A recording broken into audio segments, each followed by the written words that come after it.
and we met in Aspen. But since then, we've met mainly in a lot of state capitals. So as you know, if you know anything about our state capitals, they're not exactly beautiful places to meet. And so we've been in great states, but we've been all over the country for the last 9 years. And this year, for this week, we have our board meeting here, and we will be submitting actually our 501c3 to Washington for the 501c3 status. So it's going to be an interesting week for us here in North Carolina.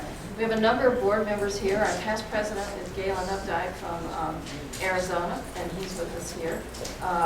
And we have a number of board members who you'll see who will be presenting and so forth. But I just thought I would read to you the states they come from, which we're here from Virginia, from Tennessee, from Montana, from Arizona, from Utah, from Delaware, and from Chicago, Illinois, actually outside of Chicago, from Massachusetts, New York, from Colorado, and also we have a neighbor to the north who's here from Ottawa, who's a member of our board. So I didn't hear North Carolina. Well, North Carolina, I'm sorry.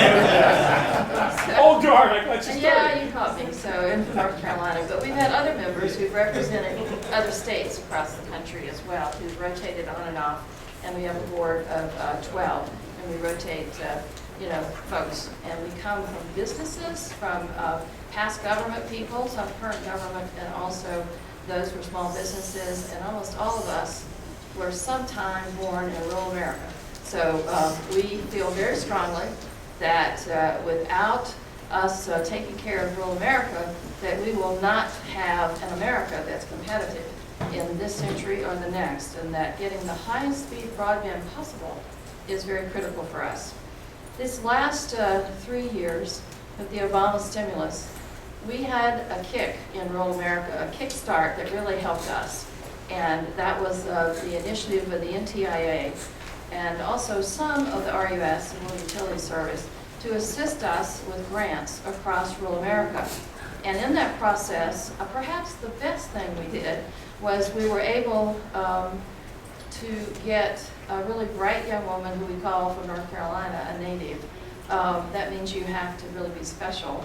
And she now lives in California, but she became the director of the State Broadband Initiative, the first time in the history of this country where we really were enable states to once get an initiative that would lead broadband development in their states, and also to create and map the United States broadband separate from what the FCC was collecting. And she has, see Jason back there is one of our board members, who ran the Massachusetts Broadband Initiative, and she just did a fantastic job.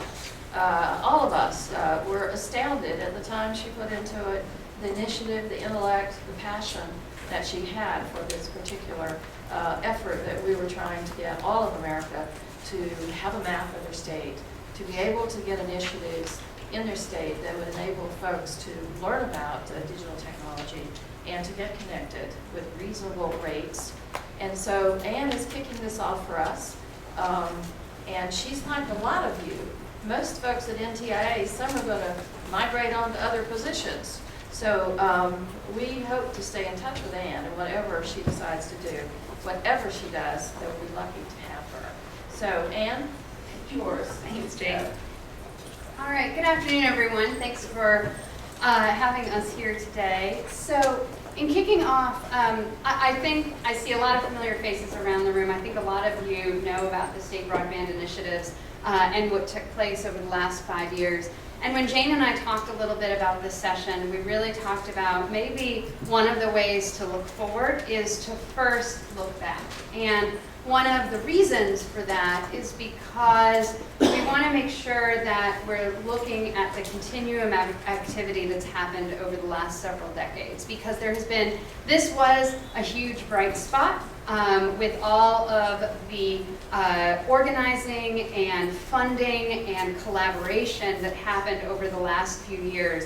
But there has been, it was as a result of so much that had taken place before, and this in turn is going to end up yielding whatever the next version of that is. So let me talk just a little bit, I'm going to give a little bit of a primer on real recent stuff. Many of you, if I can get a show of hands, how many of you are familiar with the BTOP and the SBI programs? I figured. So I'm not going to go over this in great detail, but you know that there were 3 BTOP programs, 1 in infrastructure, 2 that really looked at adoption, 1 through public computing centers and 1 specifically through adoption. And then there was the State Broadband Initiative, and that was almost a sort of a chicken in every pot, depending on what the state wanted their chicken in the pot to be. The one thing that every state did is they collected and analyzed data, and that's all the data that powered the broadband map. And when people had additional information, it went into that cycle so that data could be updated and be on the ground and relevant. So I want to start this off by just saying what NTIA is going to be doing next. For those of you who are popping between the 2 sessions, my colleague and my boss in the other room, Doug, will also be telling a similar story. But we are moving into a new phase called Broadband USA. And as Broadband USA, we are providing direct assistance to communities through technical assistance.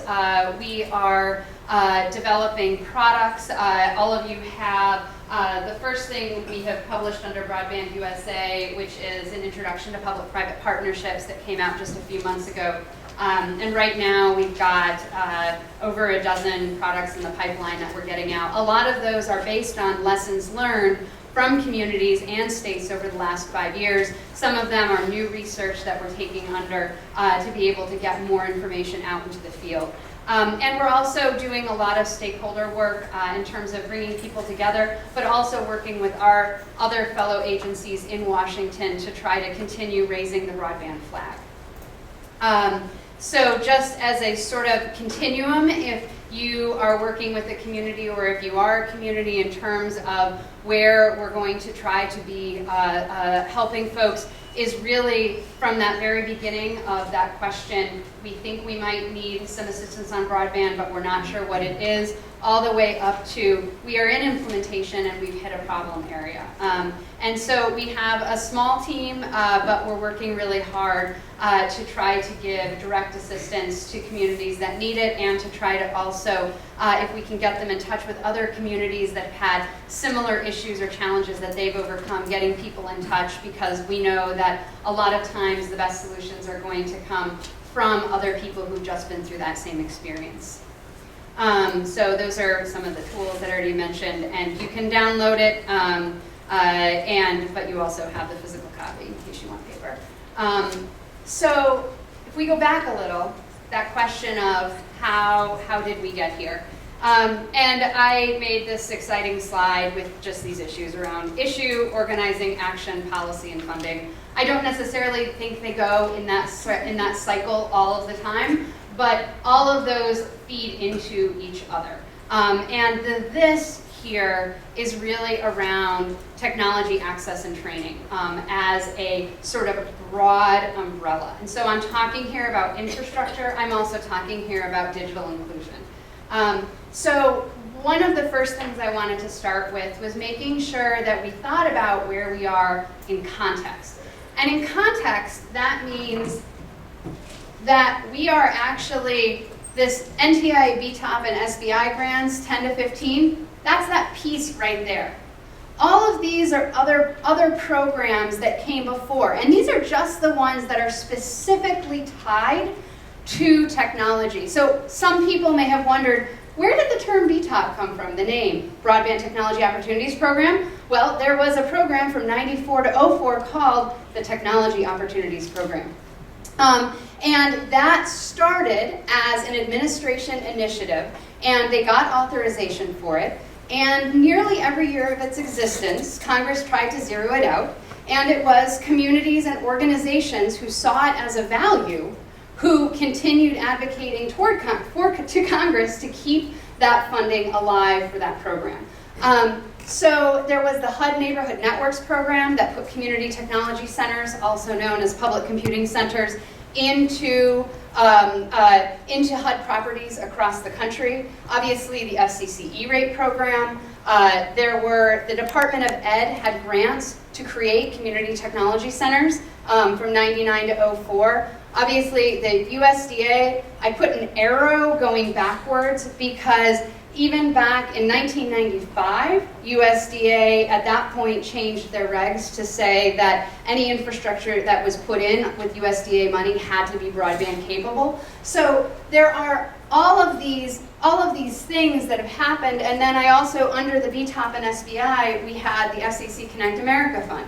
All of these are the direct ones. There are obviously before and after other programs that maybe weren't broadband specific, but they brought in new technology. In NTIA, for example, there was the Public Television Facilities Program, PTFP. That was around for 50 years, and that funded infrastructure across the country. And some of those people who built that infrastructure were people who ended up going into the broadband world as well. And I think that that's just, I wanted to put that up there so that we really look at this, where we are today in context, because there have been a lot of people who obviously have been disappointed to say, well, is there new money? Where is the new money? What does it look like?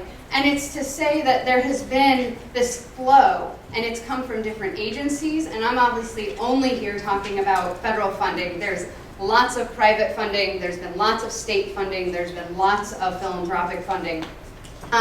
But to say that this has gone on, and so we should expect that to continue, even though it may look different.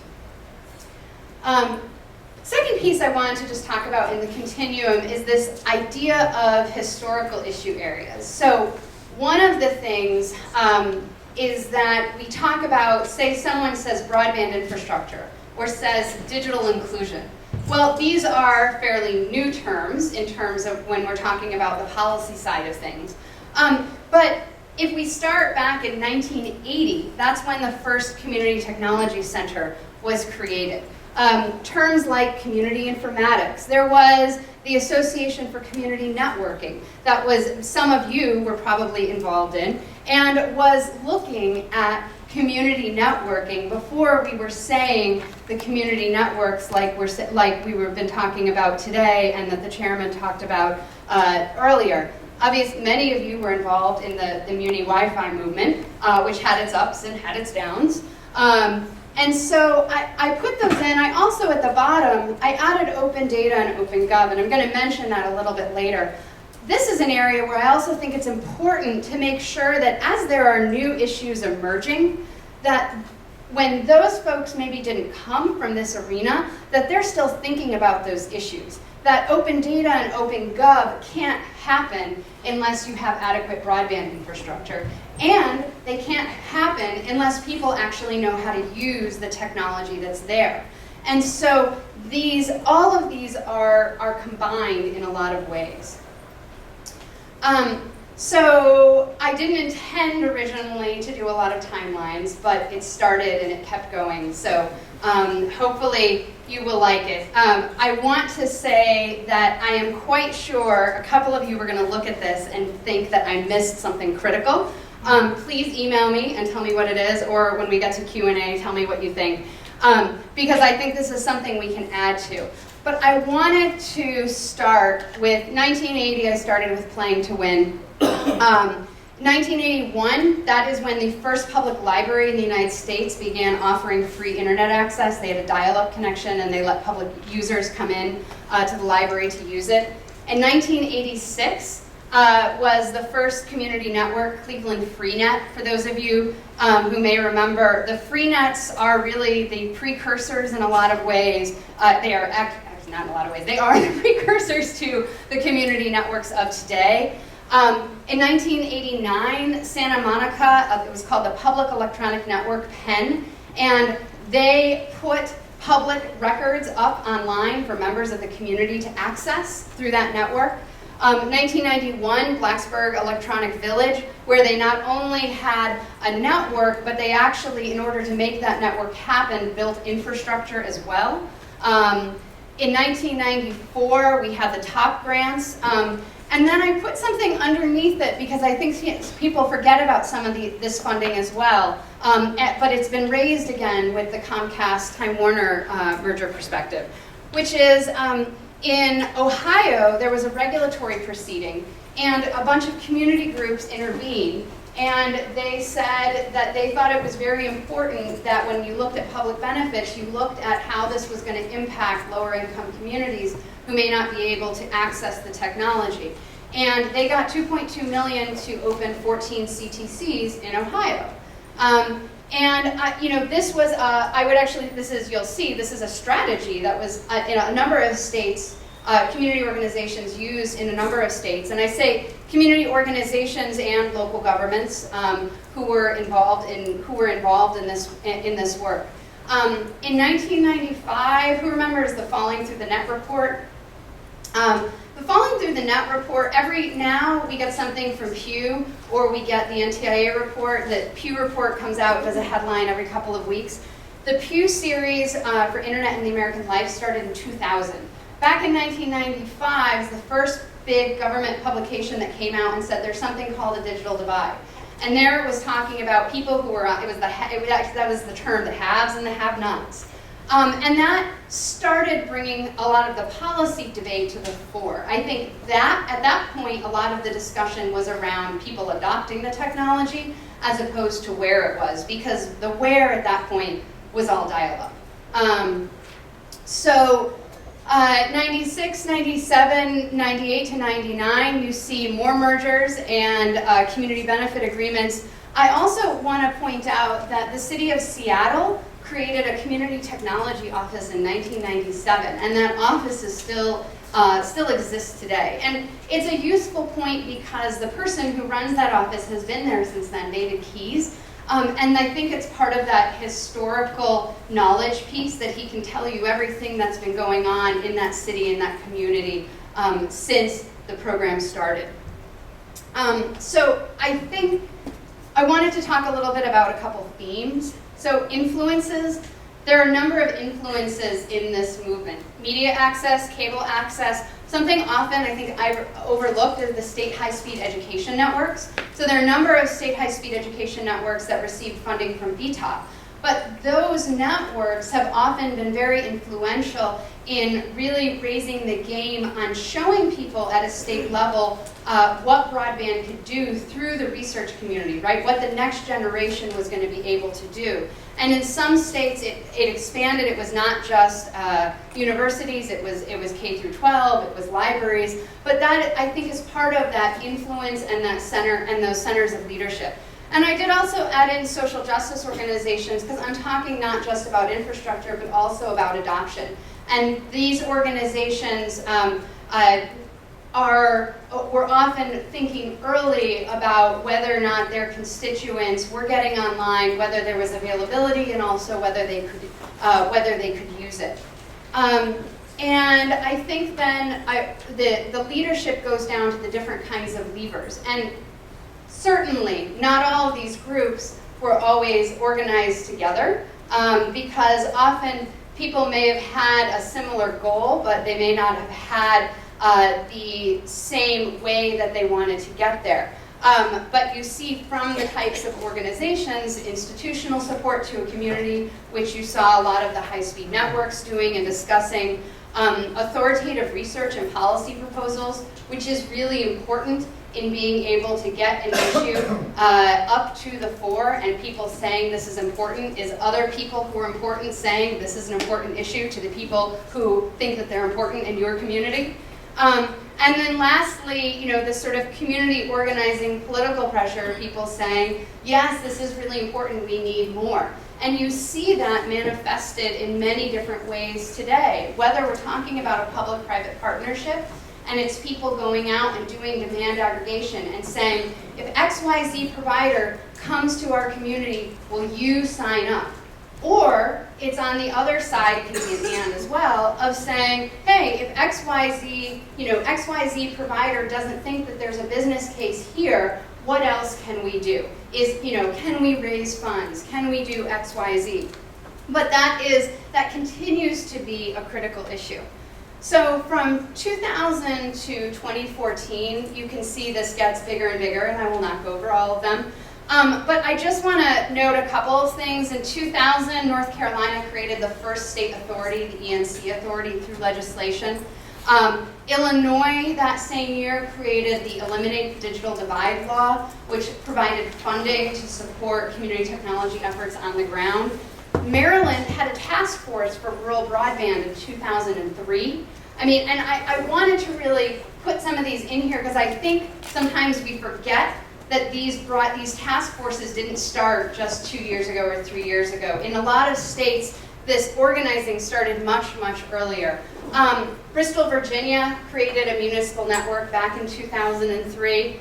I think one piece I also want to mention, in 2001, Pennsylvania actually had a statewide law that they created saying by 2015 that everyone in the state would have access to what they defined as broadband, which was 1.5 megs. And back in 2001, you know, I think at the federal level, the discussion was 200 kbps or less. So, you know, there was, I think that the key piece in that is the leadership, that where the centers of leadership were coming from, and they were coming from all over. And this is, a lot of the innovation that has happened at the federal level has happened because of the urging of state efforts, of local efforts, and to show these best practices and what could be done by thinking really ahead about what communities needed. In 2004, 2005, there's an interesting piece. At the federal level, the top in the Department of Ed CTC grants were defunded. There were no more. The same year in California, as a result of a merger, there was a new foundation created that got $60 million over 5 years to support infrastructure and adoption work in those states. And to blend that into what happened when the Recovery Act came in VTOP is a number of grantees in California were able to get match from that foundation. And that foundation was able to provide that match. They had already been created and were entrenched then by the time the Recovery Act came. And I think you definitely, in the state initiatives, you definitely see a lot of the states who'd already been thinking about this, they were ready to go with ideas and with plans when the money came around, because they had already had a history of thinking about what was needed for their community. I also mentioned in 2007, the Connect Maine Authority was established, and that is an interesting one in and of itself because it has an ongoing funding structure. They're funded through ratepayer fees, through the Public Utilities Commission. So, I mean, it's interesting. That was in 2007. And that means that when, as a number of my colleagues out here know, who have been struggling to look at what will their state offices look like after federal funding ended, Maine didn't have to do that because they had ongoing funding. Just to skip to 2010 and 2014, you know, there was just this huge amount of activity. ARA grants, the broadband plan, the broadband map, all states had broadband groups or broadband leadership, the sort of re-rise, I'll call them, of community networks, and I guess I'm talking kind of after the little downslope after media Wi-Fi, and the open data, open gov movement coming into the fore. I categorize this period as frequent change and shifts in leadership, which is to say that there were lots of ups and downs, but a continued interest and presence. So when there was Tony Wilhelm, who's also here, wrote a book at one point, and he talked about how after the top grants ended, there was a retrenchment of philanthropic funding, and it's true. After the federal funding ended, a lot of the foundations also said, well, if this isn't where you guys are, and frankly, foundation funding as a whole is much smaller than federal funding, they themselves went back and they were not funding as much on that side. And it was really hard finding money to do this work then. And people looked in a lot of really creative places. I had a $10,000 grant from JCPenney to do an after-school program that I used to fund a technology training thing for third graders. You know, that's where the money was. It wasn't in anything called broadband or technology or adoption. It was in other stuff where you could say, this is part of your mission too. And so I wanted to kind of put that up there to just talk about these ups and downs. And if you're feeling, I think someone said, I was talking to, they said, if you can't feel a sense of urgency when you're at this conference, then you probably haven't been listening around. And it's so true. I mean, you come out of the sessions and you feel excitement because there's so much to do. I also hear a lot of people saying, but how do I do it? I don't have the money. Or how do I do it because people are moving into other jobs? And I think it's to say, try the best you can to keep some of that historical knowledge, because all of these things go in waves. And let's also think about, and that's what we'll get to at the end, where this next wave is going to be. So I want to talk a little bit just about access and training. How many of you do work on the sort of digital literacy broadband adoption side? How many of you focus your work on more of the sort of infrastructure side of things? So this is, I think, for both folks, I think this is an important thing to think about. Because when we're thinking about infrastructure, obviously, figuring out how many subscribers you're going to get is also based on how many people are going to adopt and see the relevancy of what we're doing. Obviously, that's a huge issue we talk about in adoption. In the very beginning, when there were public computing centers around, it was about access. That's what there were classes, certainly, but a lot of it was just about providing public access. Then we went to basic digital literacy, right? Making sure that people who didn't, it wasn't just that they didn't have access, but they didn't know how to use a computer, and helping them get to where they needed to be. And then to office skills. And I think that's when a lot of this movement started on the adoption side, started really figuring out how critical this fit into workforce development and economic development work. And today, we go into new media development, where we're talking about robotics, and we're talking about coding, and we're talking about lots of things that require a broadband infrastructure underneath, but are getting the people who are taking the training in different ways. And all of these still continue to be important, even when the baseline started in 1980. And in some ways, that seems really crazy to think about the fact that some of what we were doing in 1980 is still relevant, but it's not, because people are still coming in at different parts of the continuum and saying, I don't know why this is valuable to me, help me make this valuable to me. I took a different path in trying to think about infrastructure, and I would love feedback. I say that again, if there are things you think that are missing in here. I was trying to think about what fed into today's community broadband movement. When we think about community broadband today, how did it get to where it was? So the 1980s to the 1990s, dial-up access and free nets. The creation and expansion of local and state networks in the 1980s today, using different technologies, but often a lot of the wireless or a lot of wireless activity. To the Muni Wi-Fi movement, I know I've mentioned it a couple of times, but I think it's really important because there were great things that came out of that. But if you look it up and you do a Google search, one of the first things that will pop up is what happened in Philadelphia. And there were lots of good things that happened in Philadelphia, but there were also lots of things that made people say, here were people going after business plans that weren't really feasible. And here were people putting money into something that was never actually going to work, that the underlying fundamentals just weren't possible. Then from the 90s to the 2000s, wired infrastructure and community networks, all of these bleed into each other. I think on the adoption side, there was much more of a clear pyramid. I think these bleed into each other, but my thought was that is part of when we say what fed into today. And there are people, I'm sure people in this room, actually from the nodding of heads, and who would, back involved was anyone in this room involved in some of the free nets in the 1980s? So, there are people who have seen this and lived this for decades. And those are people who should be up on the stage talking about what they've learned. So I think that leads to sort of, what is this next phase of this continuum? Where are we going? What are some issues? So on access, I think there used to be,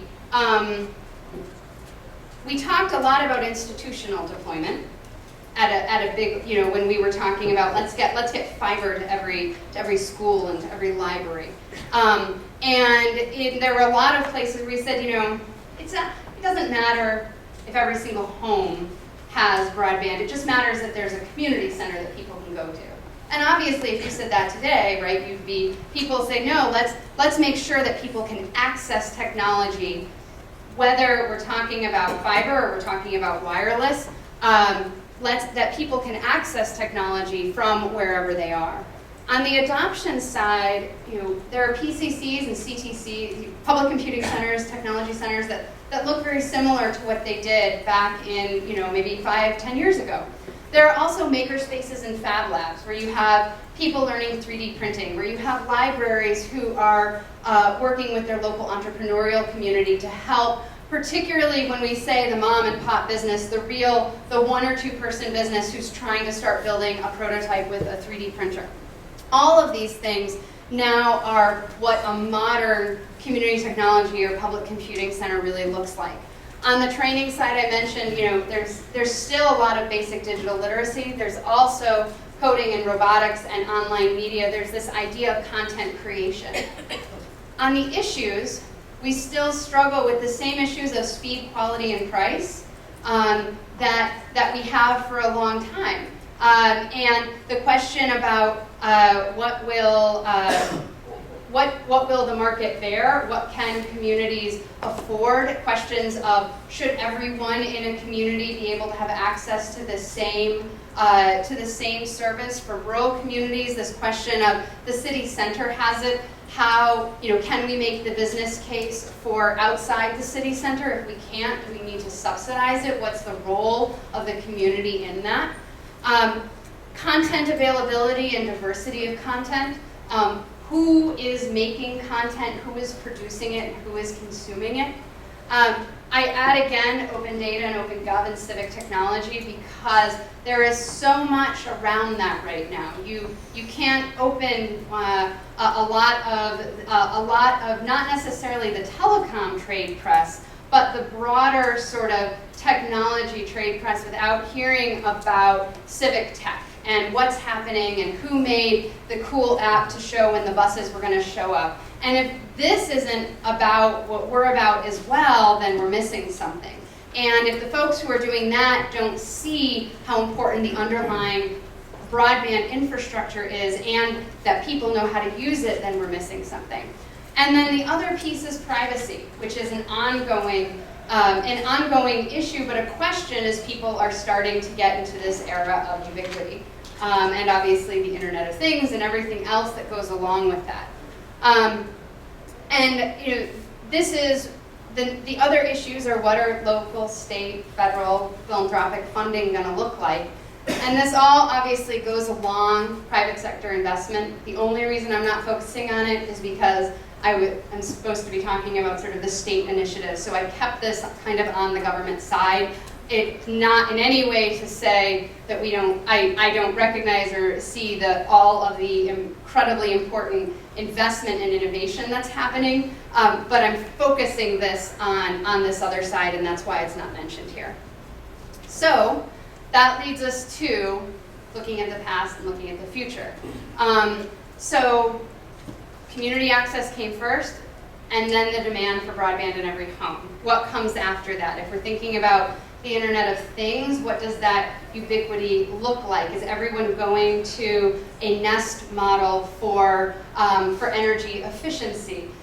Do we get into a place where someone is thinking about energy and they know how much they're spending and they're keeping their costs down? And that's great. Does everyone need to be able to do that? Does every home need to be able to be equipped to do that? On the training side, we always looked at a community model where people were being trained together. What is the rise of the MOOC? which has been hyped and dehyped and up and down again. What does that mean in terms of someone's access and training and opportunity? From an infrastructure perspective, we have moved all along the model, and there are lots of presentations at this conference on community broadband and the different models. And in terms of public-private partnerships, we look at a number of different models in this publication. But what are the right models and what's next? So how can we think about not just what's happened, but building on the last several decades of work, what's going to happen next?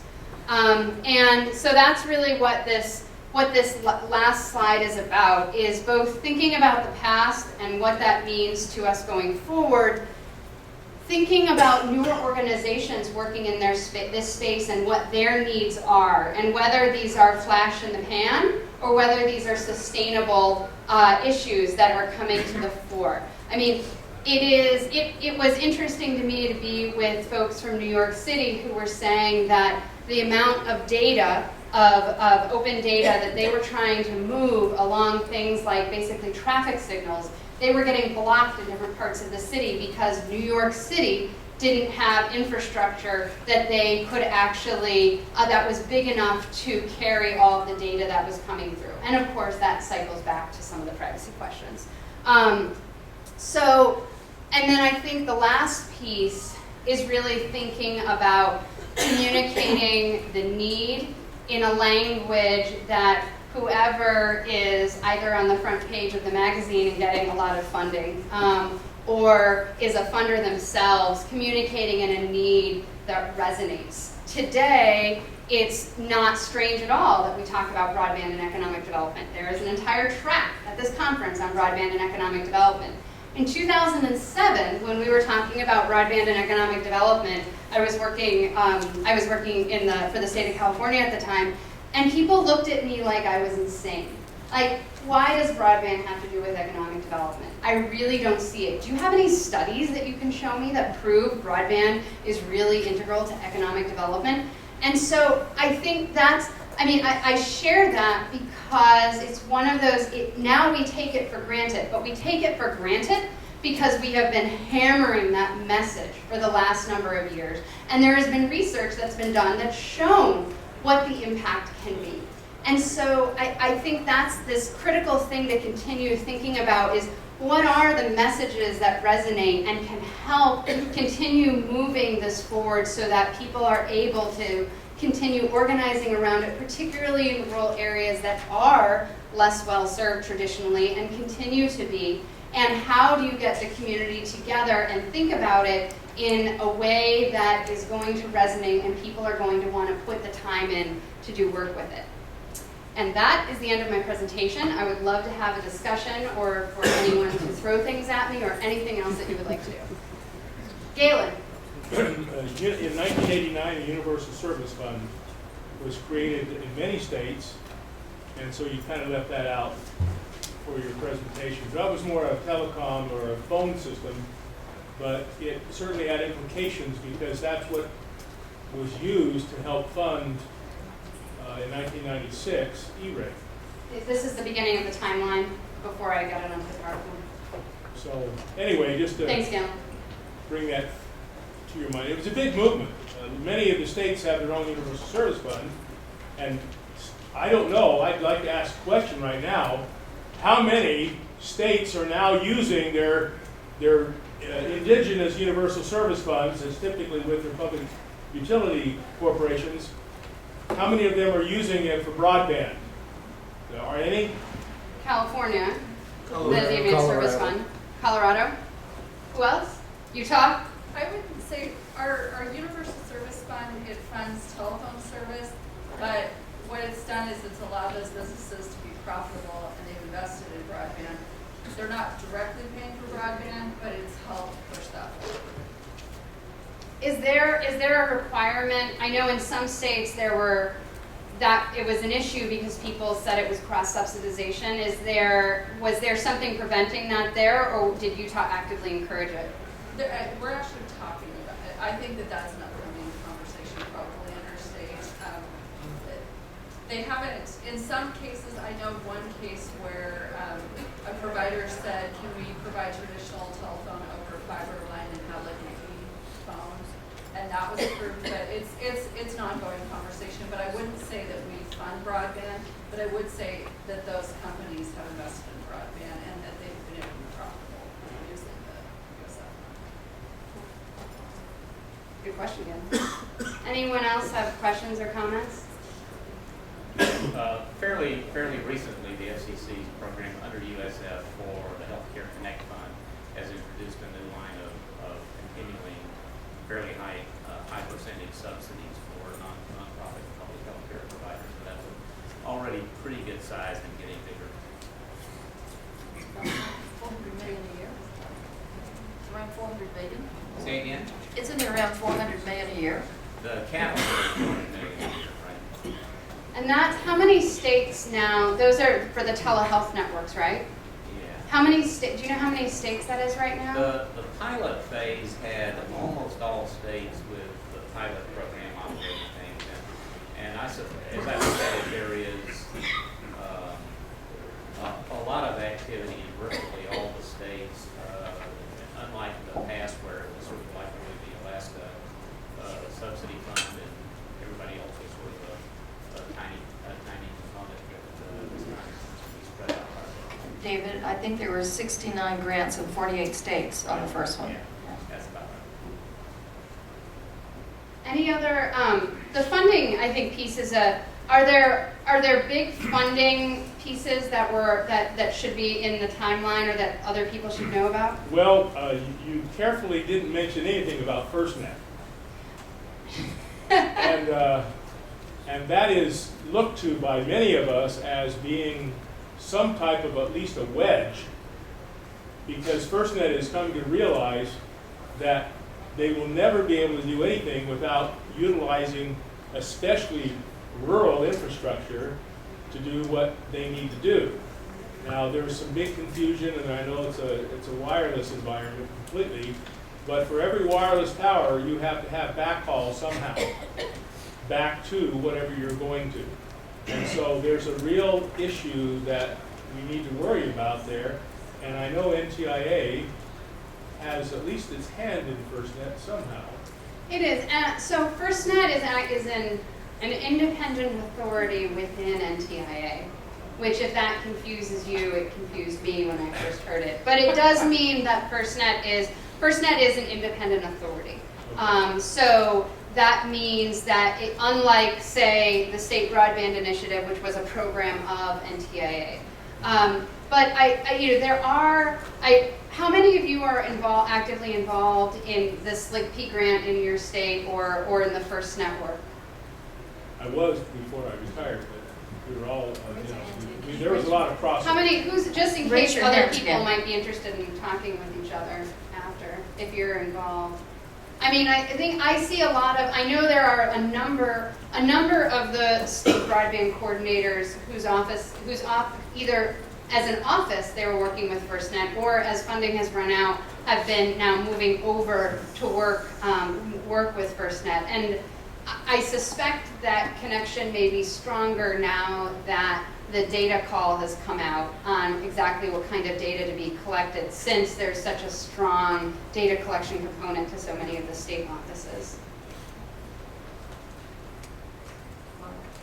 And an interesting time on here is I had the telecommunications infrastructure fund in the state of Texas, and it was about $1.75 billion for infrastructure development in the state. I don't know, Brian, I don't think we wasted more than $1.2 billion.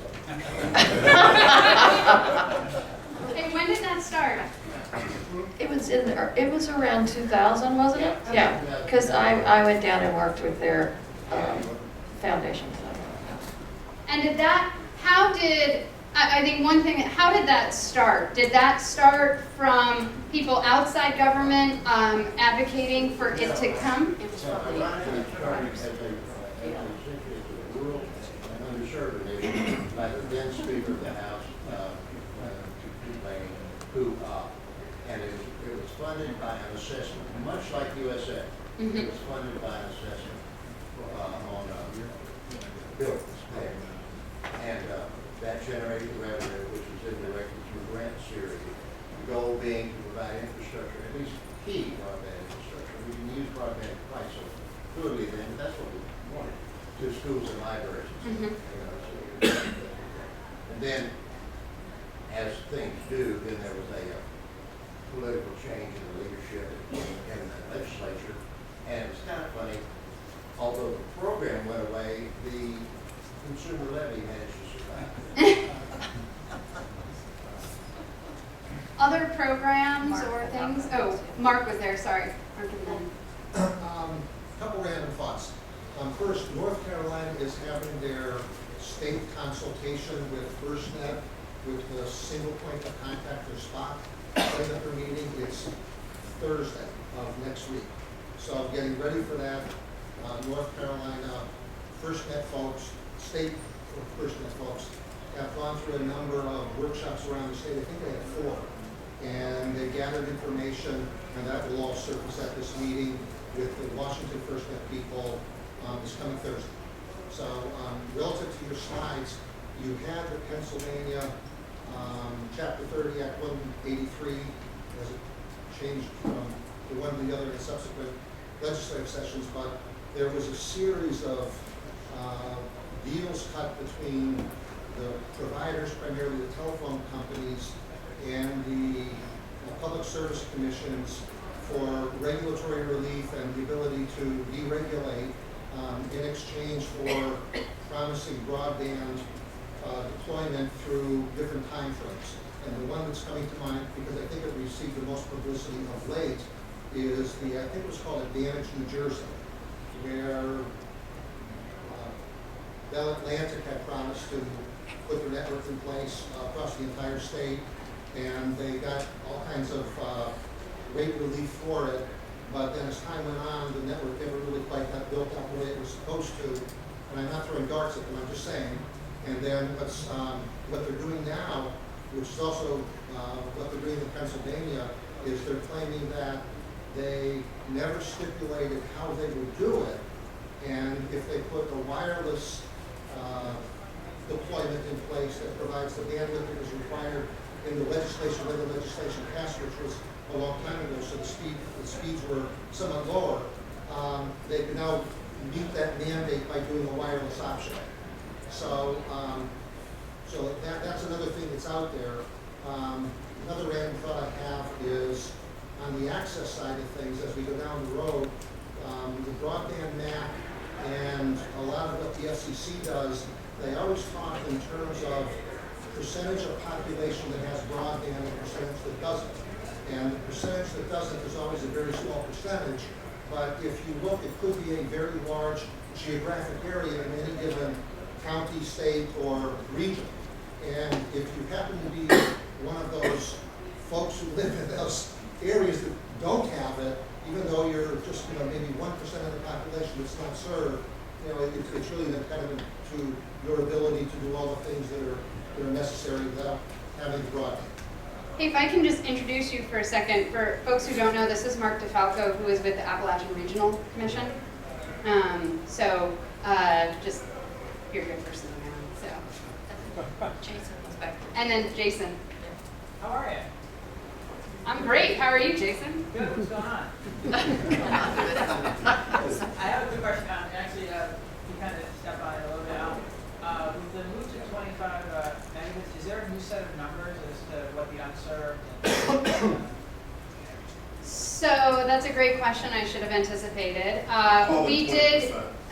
Call it 20%.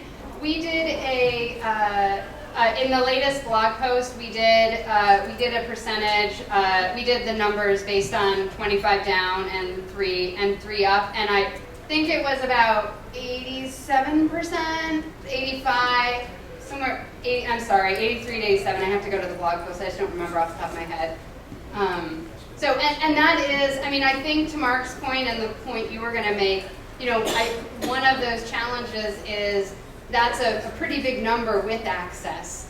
But if you looked at what the geography was of the folks who don't, it would be huge. And I think that's, I will say one of the learnings that had very little to do with broadband for me in this program was truly understanding from a statistical perspective how urbanized we were as a country.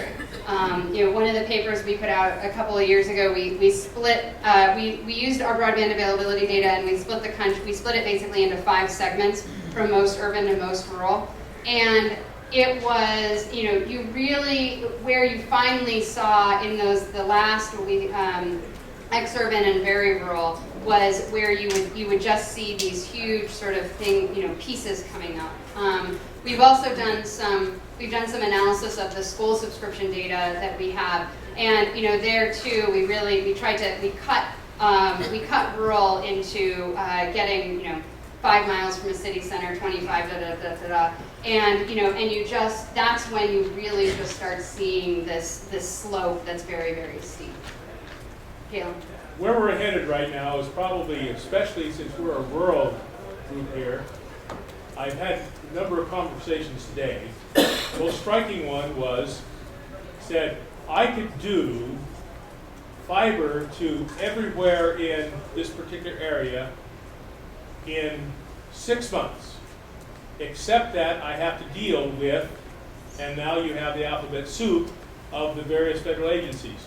EPA probably stopped a lot of NTIA's work, especially where wireless was involved, as did BLM and US Forest Service, and also, what's the other big?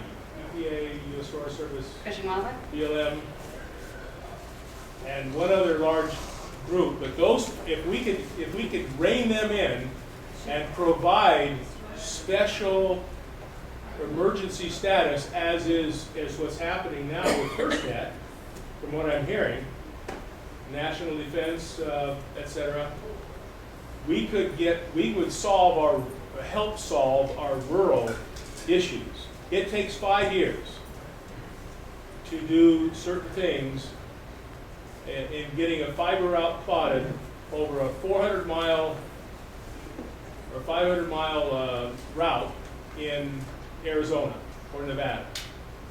And it's just unbelievable, the cost. The only people that can survive that are the billion-dollar corporations. Our entry level is too high because of there's no sense in it. So it's an important point, and it's one absolutely my colleagues who ran the infrastructure program would be able to talk to much more eloquently than obviously I can. But one of my questions for you is, so do you think and do other people think that the model that may be happening in FirstNet is a model to follow? Does anyone have examples of what did work? Do you agree with Galen about the importance in terms of barriers that presents? I think it's a good question, so throwing it back out.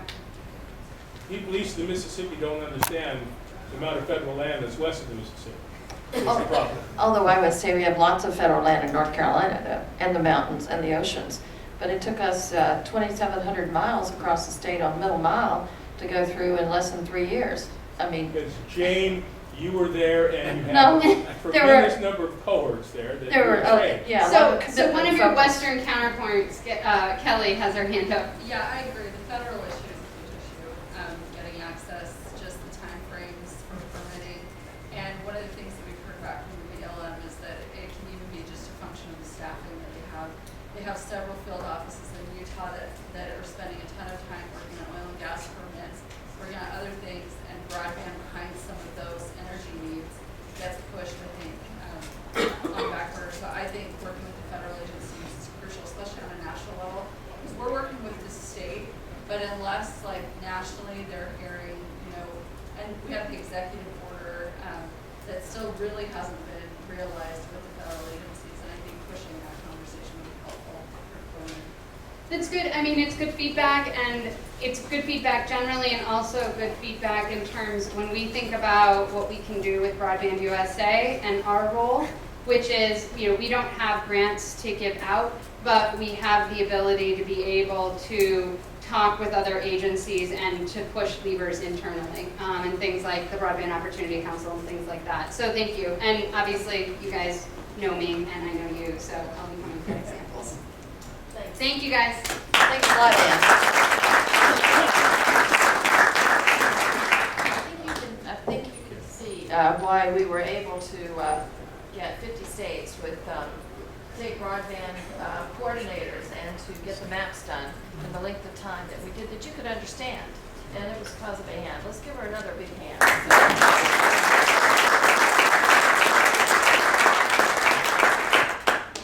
We want to thank everyone for coming. Our next session will start in about 8 minutes. Drew Clark is the moderator of that. And this is really going to be a really, I think, great session because it's going to really talk about a lot of good people working on broadband and how we do it in rural America. So, and he is from Utah, so you know, we're getting very Western today. Well, we also know him in Illinois too. Oh, Illinois. And He also DC did before that. broadband in